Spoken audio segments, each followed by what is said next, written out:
Hi friends, ఈనాటి దేవీస్ కిచెన్కి స్వాగతం. ఈరోజు నేను మీకు ఎంతో ఆరోగ్యకరమైనటువంటి ఒక కషాయాన్ని చూపించబోతున్నాను.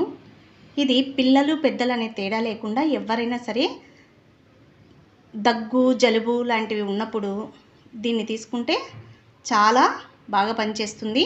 అంతేకాకుండా బాగా తగ్గిపోతుంది తొందరగా కూడా. సరేనా? మరి అందుకు కావాల్సినటువంటి ఇంగ్రీడియంట్స్ని చూద్దామా?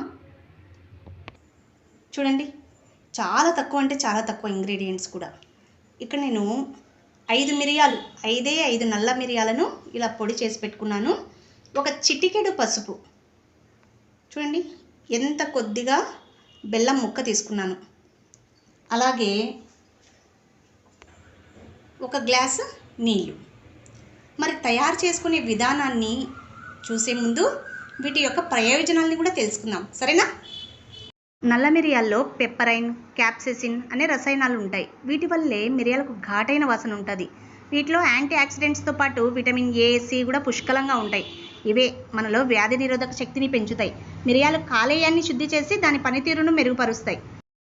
బెల్లం తినడం వల్ల గ్యాస్, ఉబ్బరం పూర్తిగా తగ్గిపోతుంది. జీర్ణక్రియ సాఫీగా జరుగుతుంది. ఇందులో ఐరన్ కూడా పుష్కలంగా ఉంటుంది. కాబట్టి మరీ ముఖ్యంగా మహిళలు తీసుకోవడం చాలా అవసరం. పసుపులో యాంటీ మైక్రోబియల్ అధిక మోతాదులో ఉంటుంది. కాబట్టి సాధారణ గాయమైన, కాలిన గాయాలైనా పసుపు రాస్తే ఆ గాయం నయమవుతుంది. పసుపు వివిధ రకాల ఇన్ఫెక్షన్లతో పోరాడే శక్తిని ఇస్తుంది.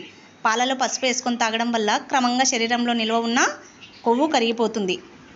మరి ఇప్పుడు వీటి ఉపయోగాలు తెలుసుకున్నాము. తయారీ విధానాన్ని చూద్దాం. ఒక గిన్నె తీసుకున్నాను. ఈ గిన్నెలో ముందు మనము చెప్పుకున్నటువంటి గ్లాస్ నీళ్ళు వేసి పెద్ద మంటే పెట్టాను. మనం ముందే తయారు చేసుకున్నటువంటి ఈ మిరియాలు, పసుపు ఇందులోనే వేసేసాను. బెల్లం ముక్కను వేస్తున్నాను. ఇది మరగాలి. ఇలా ఒకసారి తిప్పడం వల్ల ఇందులో ఉన్నటువంటి ఆ బెల్లం ముక్క కూడా కరిగిపోతుంది తొందరగా. అందులోనూ తీసుకున్నటువంటిది కొద్ది మోతాదులోనే నీళ్లు కాబట్టి ఇది కాగడానికి కూడా ఎక్కువ టైం పట్టదు. చూడండి, కాగుతుంది కదా. మరి దీన్ని ఎక్కువగా మనం ఉడికించాల్సిన అవసరం కూడా ఉండదు. ఇలా కాగిన తర్వాత మనం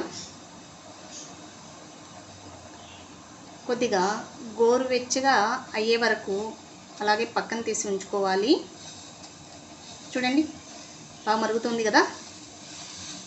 చాలు, ఇంత సరిపోతుంది.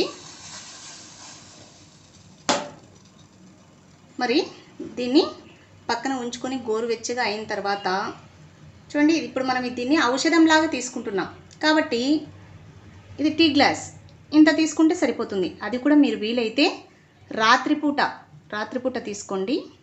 మనము దీన్ని తీసుకున్న తర్వాత 1 గంట వరకు నీళ్లు తాగకుండా ఉంటే మంచిది, సరేనా?